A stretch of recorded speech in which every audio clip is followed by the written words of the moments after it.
ओम विष्णु ओम विष्णु ओम विष्णु। समस्त श्री विष्णु भक्तों को मेरा करबद्ध नमन प्रणाम। बंधुओं, आज अपन श्री गुरु जम्बेश्वर भगवान की अमृत वाणी के 74वें शब्द का भावार्थ सुनेंगे। ध्यान पूर्वक सुनिए। एक समय बालकनाथ कमलनाथ नामक दो साधु भ्रमण करते हुए एक गांव के किनारे जाकर डेरा लगाया। उनमें से एक तो वहीं पर ही रहा तथा दूसरा भिक्षा लेने के लिए गांव में पहुंचा। जिस घर में भिक्षा लेने के लिए गया था उस घर में एक स्त्री पर भूत प्रेत की छाया का प्रभाव था। उस घर के लोगों की प्रार्थना पर उस साधु ने जादू टोना मंत्र करके उस छाया को हटा दिया। तब उस खुशी में घर वालों ने खीर बनवाई और उस साधु ने वहां से भिक्षा में खीर प्राप्त करके अपने साथी के पास जाने लगा। तब श्री जम्बदेव जी ने अपना हाथ बढ़ाकर उस खीर को गिरा दिया।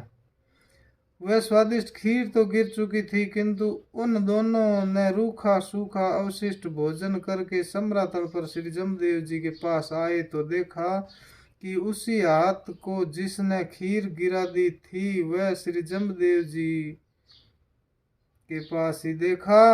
ये देखकर आश्चर्यचकित होकर उनसे गुरु महाराज से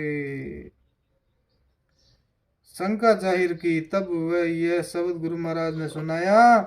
ओम कड़वा मीठा भोजन भकले भक कर देखा था खीरों धरा खरड़ी साथर सोहण ओडा ओडण ऊना चीरों सहजे सोहण पोह का जागण जे मन रईबा हाथीरों स्वर्ग पहेली सांभल जिवड़ा पो उतरबा हाथीरों।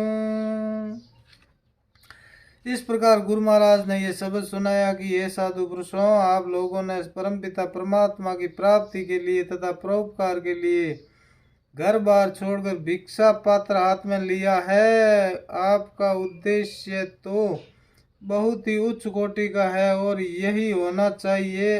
अब उदर पूर्ति के लिए भिक्षा द्वारा जैसा भी कड़वा मीठा रूखा सूखा भोजन मिल जाए उसे प्रेम पूर्वक परमात्मा के अर्पण करके पाओ तथा भोजन करके उसे खीर के समान ही देखो। जीवा के आगे जाने के बाद तो खीर भी रूखी सूखी बराबर ही होती है। इसलिए तुम्हें रसना के स्वाद के लिए यह भूत प्रेत आदि तंत्र मंत्र का कार्य नहीं करना चाहिए। यदि आप लोग उस खीर को खाते तो आपकी बुद्धि तथा मन तामसिक हो जाता, तुम्हारी साधना में विघ्न का हो जाता। इसीलिए मैंने ही हाथ बढ़ाकर खीर को गिरा दिया था। यह सभी प्राणियों को धारण करने वाली धरती ही तुम्हारे लिए पलंग बिछोना है तथा योगी साधक को अकेले भ्रमण या रात्रि में निवास नहीं करना चाहिए। जमात के बीच में श्रेष्ठकर है रहना श्रेष्ठकर है। अकेला रहने पर कई प्रकार की विघ्न बाधाएं आ जा सकती है।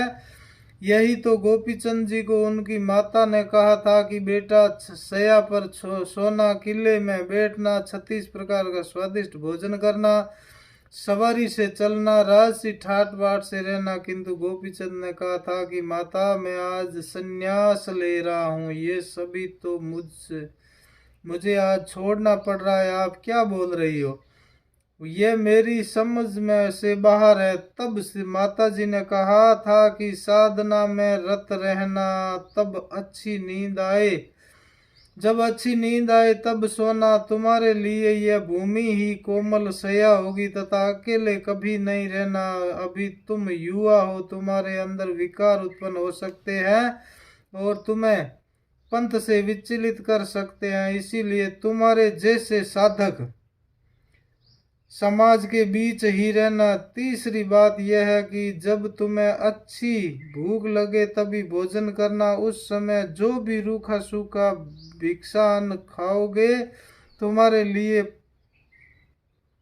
पकवान ही होगा। तथा चौथी बात यह है कि भ्रमण तो अवश्य ही करना, किंतु इतना अधिक नहीं जिससे शरीर थक जाए, साधना में विघ्न आ जाए। उतना ही घूमना जितना यह शरीर सहन कर सके तथा साधना भी चलती रहे। यह सवारी जैसा ही होगा।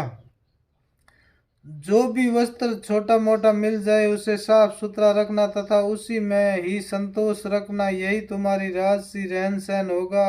ओढ़ने के लिए ऊन का पवित्र वस्त्र योगी साधक के लिए ठीक रहता है तथा सायंकाल में जब सहज रूप में निंद्रा आवे तब सोना चाहिए और प्रातःकाल ब्रह्म मुहूर्त में उठकर शौच स्नान आदि से निर्वृत होकर साधना में लगना श्रेयस्कर है।